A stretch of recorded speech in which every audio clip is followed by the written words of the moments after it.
Morning! Good morning and happy Sabbath usab sa atong mga parents.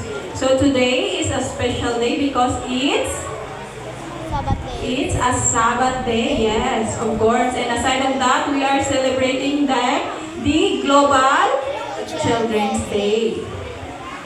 So before we start, okay.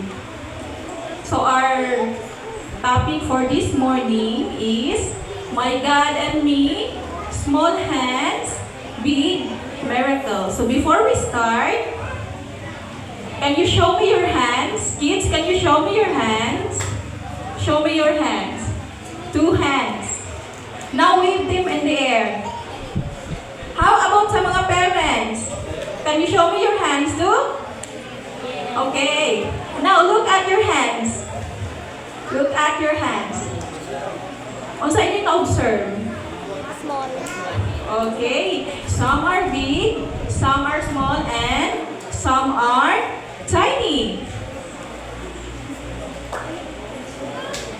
Now, kids, ang pangutanan, can small hand do big things for God? Yes. Yes, of course. Biggest miracles start with small hands. So, unsa inyong na-observe sa pictures? Dagko na nakamot or gagmay? Gagmay! Yes, sama sa inyo ha, mga gagmay nga kamot. In John 6, verse 8 to 9, it says, Another of his disciples, Andrew, Simon Peter's brother, spoke up. Here is a boy with 5 small barley loaves and 2 small fish. But how far will they go among so many?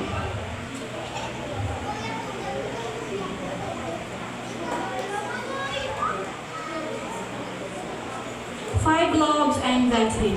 So kids, enough ba ang 5 ka tinapay o 2 ka isda to feed thousands of people? Yes, it's not enough. Now, let's imagine the day together, kids. So, can you close your eyes for a moment? Close your eyes, kids. Okay, don't open your eyes unless I will say it, okay? Okay. Close your eyes. Now, picture a big green hill. The sun is shining. People are walking from somewhere. Families walking. Children running. Parents carrying babies. Why? Because Jesus is there. And whenever Jesus was somewhere, people wanted to be close to Him. They wanted to hear Him speak. They wanted to see miracles. And they wanted to feel love. So thousands of people followed Him up this hill. The Bible says there were more than 5,000 men. That's not even counting women and children. That could be 10,000, maybe 15,000 people. That's like filling a whole stadium. Now open your eyes. That's a lot of hungry, right? Yes. Yes. Now somewhere in that crowd, there was a child, not a grown-up, not a disciple, not Peter, dili po si John. Just a kid, sama sa inyo. Maybe kaedad ninyo, or manghod ninyo, or magulang ninyo. Sa wala pa siya nagiguban kay Jesus, amo niyang nahitabo. He woke up that morning excited. Mom, I'm going to hear Jesus today.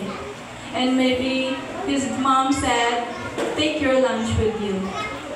So his mother packed 5 small pieces of bread and 2 little fish. Not fancy food, right? Yes. Just simple food. Just enough for one boy. And nakahuna-huna siya nga perfect na ni sa tibok adlaw nga makakaon ko o makauban ako si Jesus. But ang wala niya masayri is, unsay wala niya nabalaan, kids? God was about to use his lunch. So, ang problema, after sa taas nga oras, sa pagtudlo ni Jesus, gipanggutom ang tanan. So, unsa gani tingog pagod mo? Unsa gani ang tingog sa tiyang pagod mo? Crumble. Crumble. Ha? Crumble. Ha? Crumble. Scramble? Unsa? Crumble. Ha? Crumble. Oo, basta amo na siya. No? At this moment, ang mga disciple is Donut. nag-start na sila ka problema tungod kay gipanggutuman ang tanan. So unsaon man nila nga wala may tindahan, wala say kwarta, o labaw sa tanan walay pagkaon. No, wala sila mga pagkaon nga dala. So they felt stuck. So na problema gid sila taman. So I do believe ang mga parents naka-experience sa mga ngunani nga situation kanang naay panahon nga grabe na ka daghan sa mga problema niya wala ka kabalo unsaon pag-solve. So amo sad ni ang na feel sa mga disciple ani nga time. So samtang nagproblema ang mga disciple, ang bata sab nga lalaki na problema pud siya. Nakakita pud siya sa problema ani nga time. This is not enough. I'm too small. What difference can I make? So, ingon siya nga, gamay pa man siya. Unsa pa may pwede nga, iya nga, mahimo. So, nagtanaw siya sa crowd. Daghan kay thousand of people ang iya nga lantaw. And then, nagtanaw siya sa iya nga lunch. 5, 5 lang ka tinapay o 2 ka isda. So, dili gyud siya enough na makapakaon sa thousands of people. So, like for example, tanan na sa sulod sa simbahan, kids, enough ba ang 5 ka tinapay o 2 ka isda? Ano mapakaon ni tanan? Yes, no. Dili siya enough na mapakaonan tanan. I'm just a kid. I can't help. I don't have much. But kabalo mo unsa ang nakalaki ini nga bata? Sa tibuok adlaw is naminaw siya ka Jesus. You hear Jesus talk about love. You hear Jesus talk about caring for others. And you hear Jesus talk about faith. Maybe Jesus can use what I have.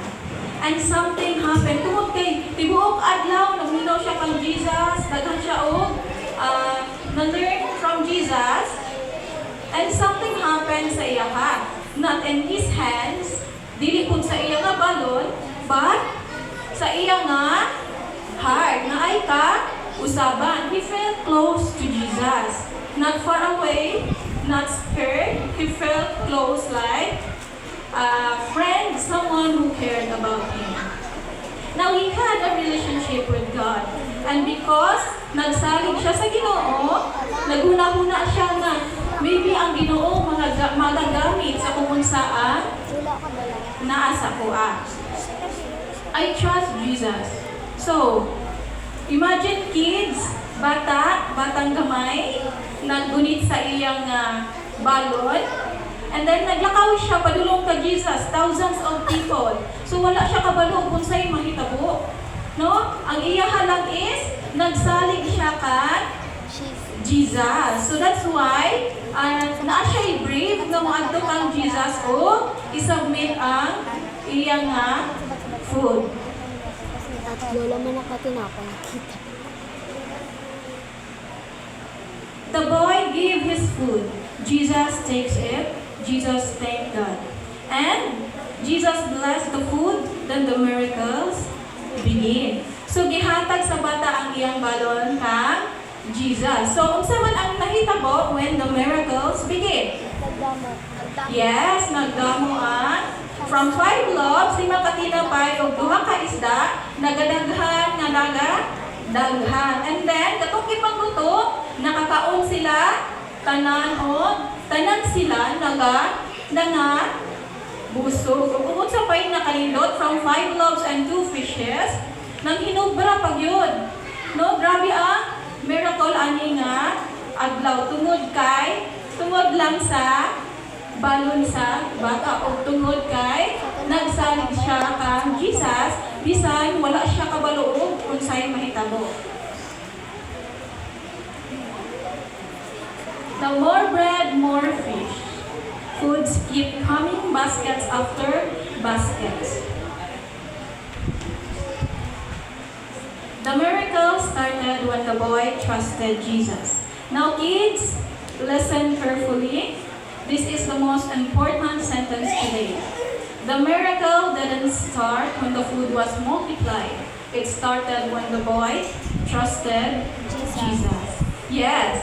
Ang miracle wala nagsugo dito sa pagkahitabo sa miracle. It started nga ang batang lalaki, nagsalig siya kang Jesus o iya nga gihatag or gi-give niya kang Jesus ang iya nga food. Tungod kay nagsalig siya kang Jesus, iya nga gihatag kang Jesus. So kids, karon kung unsa ang nasa inyo, andam ba ninyo i-give up or ang inyong mga favorite toys or favorite food ninyo nga nasa inyo ha karon, andam ba ninyo i-give up para i-give kang Jesus? Yes. Yes, that's right. Jesus looks on how big you are.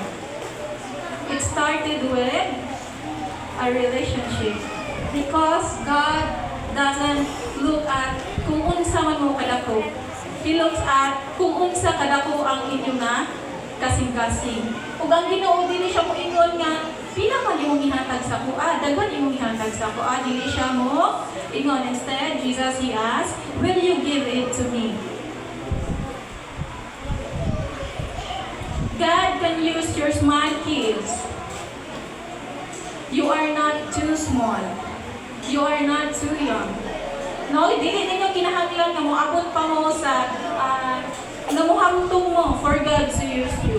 Because God can use your smile, your kindness, your sharing, your helping hands, and you can be someone's miracle.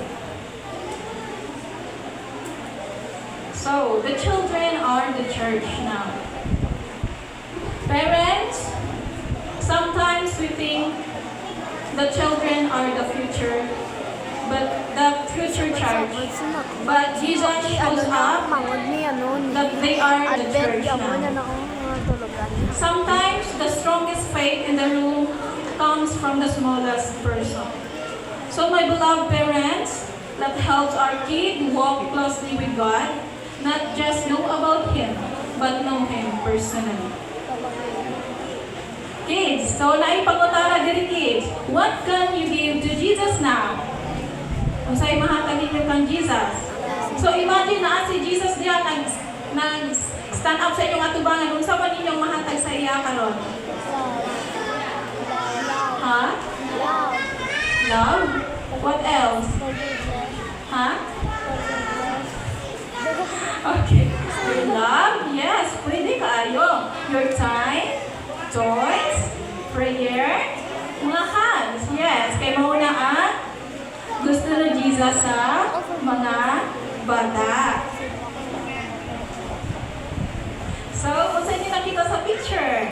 Small hands plus Jesus Small hands plus Jesus equals big miracles. Okay. When we say Jesus, Lord, mauna man ni ang naa sa kuha. Then, ginasurrender ninyo, diha magsugod ang milagro. Anything is possible when God is close to you. So, kids, ato lang hinumduman, bisan unsa kagamay ang naa sa tuwa, bisan unsa pa na siya, kung andam lang nato nga i-surrender kay Jesus or i-give kay Jesus. Then, si Jesus panalangin iniog, mahimo usab na ang inyong buta nga gi-surrender sa Jesus, mahimo usab na panalangin. hangin sa uban. So anything is possible when God is close to you. So expect everyone nga natong message karon is not too long tungod kay ang retention sa mga bata mo na po. Once again, good morning and happy Sabbath.